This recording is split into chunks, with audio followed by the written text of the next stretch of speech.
মাসের এই সময় কেমনে টাকা পাঠামো?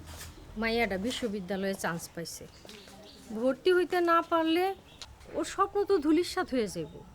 সেইটা বুঝতাছি, কিন্তু মাসের এই সময় টাকা পাবো কই ক? বিদেশে তো কারো কাছে টাকা পয়সা থাকে না যে লোন করুন। আচ্ছা, তোমার কাছে জমাই না কিছু নাই? কখনো জমাই নাই তো, হইতে থাকবো।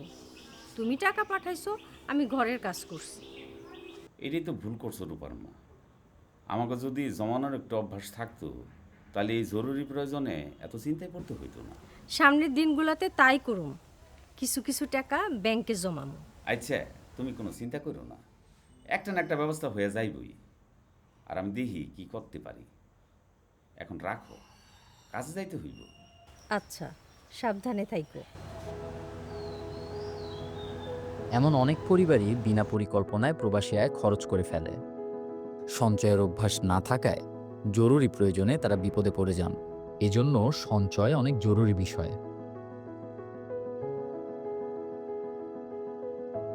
আমাদের দৈনন্দিন জীবনে নানা খরচ থাকে।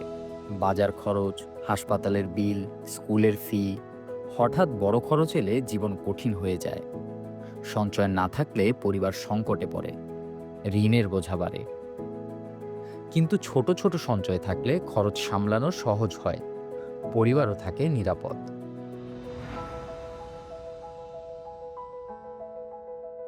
খরচের তালিকা করুন। প্রথমেই বুঝে নিন আপনার মাসের প্রয়োজনীয় খরচ কী কী, যেমন খাবার, শিক্ষা, ঋণ পরিশোধ বা স্বাস্থ্যসেবা। এসব লিখে ফেলুন। কতটুকু সঞ্চয় করবেন? বাজেট ভাগ করুন। ধরুন ৫০% যাবে প্রয়োজনীয় খরচে, ১৫% ঋণ পরিশোধে, ২০% সঞ্চয়ে, আর বাকি ১৫% ভবিষ্যৎ বিনিয়োগে। বিদেশে যাওয়ার আগেই দেশে থাকতেই দুটি অ্যাকাউন্ট করে নিন, যার একটিতে আপনার পরিবারের নিয়ন্ত্রণ থাকবে, অপরটিতে শুধুই আপনার নিয়ন্ত্রণ থাকবে। পরিকল্পনা করে এগোন, সঞ্চয় হবে অনেক সহজ। নিরাপদ উপায়ে সঞ্চয় করুন, ব্যাংক অ্যাকাউন্ট খুলে কিংবা ডিপিএস এর মাধ্যমে। সবচেয়ে গুরুত্বপূর্ণ বিষয় হলো নিয়মিত সঞ্চয় করা। ছোট ছোট সঞ্চয়ই একদিন বড় হয়ে আপনার পরিবারের নিরাপত্তা নিশ্চিত করবে।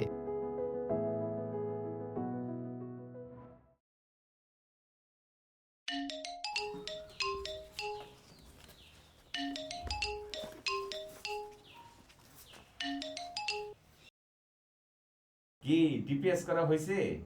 হ, মাত্রই ডিপিএস করে বাইর হইলাম।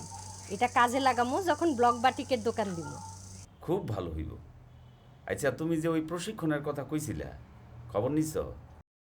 নিছি, সামনের মাস থেকেই প্রশিক্ষণ নিব। তারপরে ছোট করে একটা ব্যবসা করবো।